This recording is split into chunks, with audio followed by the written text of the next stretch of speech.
សួស្តីបងប្អូនឬក៏បងប្អូនកំពុងតែរៀនឆ្នាំទី1ទី2អីណាបើសិនជាបងប្អូនអត់ទាន់មានលទ្ធភាពរៀនក្រៅមានន័យថាទៅរៀនមួយគ្រូបន្ថែមនៅក្រៅដើម្បីដឹងថាយើងរៀនផ្នែកអីចង់រៀនផ្នែកអីណាបងប្អូនអាចមក website នេះ website ដែលមានឈ្មោះថា roadmap.sh អញ្ចឹងនៅក្នុង website ហ្នឹងមានជំនាញជាច្រើនដែលជាតកតងជាមួយនឹងជំនាញ IT ទៅលើការសរសេរកូដទៅលើការ design និយាយទៅមានច្រើនមែនតើតកតងជាមួយនឹងជំនាញហើយនៅក្នុងហ្នឹងគឺវាគ្រាន់តែប្រាប់យើងថាយើងរៀនពីណាទៅណាអញ្ចឹង roadmap យើងដឹងហើយជាការតម្រង់ទិសឲ្យយើងរៀនទៅត្រូវ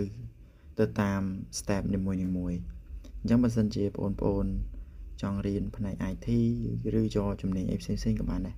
បងប្អូនអាចមកចូល website ហ្នឹងទៅហើយរើសជំនាញដែលខ្លួនឯងចង់រៀនហើយ follow ទៅតាម roadmap ដែលគេបានដាក់ឲ្យយើងអញ្ចឹងឥឡូវខ្ញុំចូលទៅឧទាហរណ៍ back end beginner អញ្ចឹងយើងអត់ស្គាល់ back end នៃគេទេអញ្ចឹងបើន័យថាគឺបរៀនពីដំបូងទៅថាចាប់ផ្ដើមមិនត្រូវរៀនពីណាទៅមុនអញ្ចឹងណាបាទអញ្ចឹងនេះជា roadmap អញ្ចឹងបើសិនជាបងប្អូនអត់ចេះភាសាអង់គ្លេសទេអញ្ចឹងយើងអាចបកប្រែតាម Google Translate ឲ្យ page ទាំងអស់ហ្នឹងបកប្រែឲ្យយើងជា Google Translate ក៏បានដែរព្រោះឯនៅក្នុងនេះយើងអាច translate បានទេបងប្អូនគ្រាន់តែថាពាក្យទាំងអស់ហ្នឹងជួនកាលវាអត់ត្រូវអញ្ចឹងអត់ត្រូវបើមិនយើងអត់សូវយល់យើងអាចស្វែងយល់ពាក្យនឹងបន្ថែមអញ្ចឹងនេះឧទាហរណ៍យើងចង់មើលជាភាសាខ្មែរអញ្ចឹងយើងអាចមើលជាភាសាខ្មែរបានហើយឥឡូវ Google Translate អីបកប្រែបានត្រូវជាងមុនច្រើនមានន័យថាវាមិនសូវខុសគ្នាហ្មងណាពាក្យហ្នឹងណាចាឥឡូវខ្ញុំរកពាក្យរកខ្មែរសិនអត់ដឹងថានៅក្នុងនេះមានអត់ចាំបាទនេះបងប្អូនភាសាខ្មែរអញ្ចឹងយើងចុចភាសាខ្មែរមក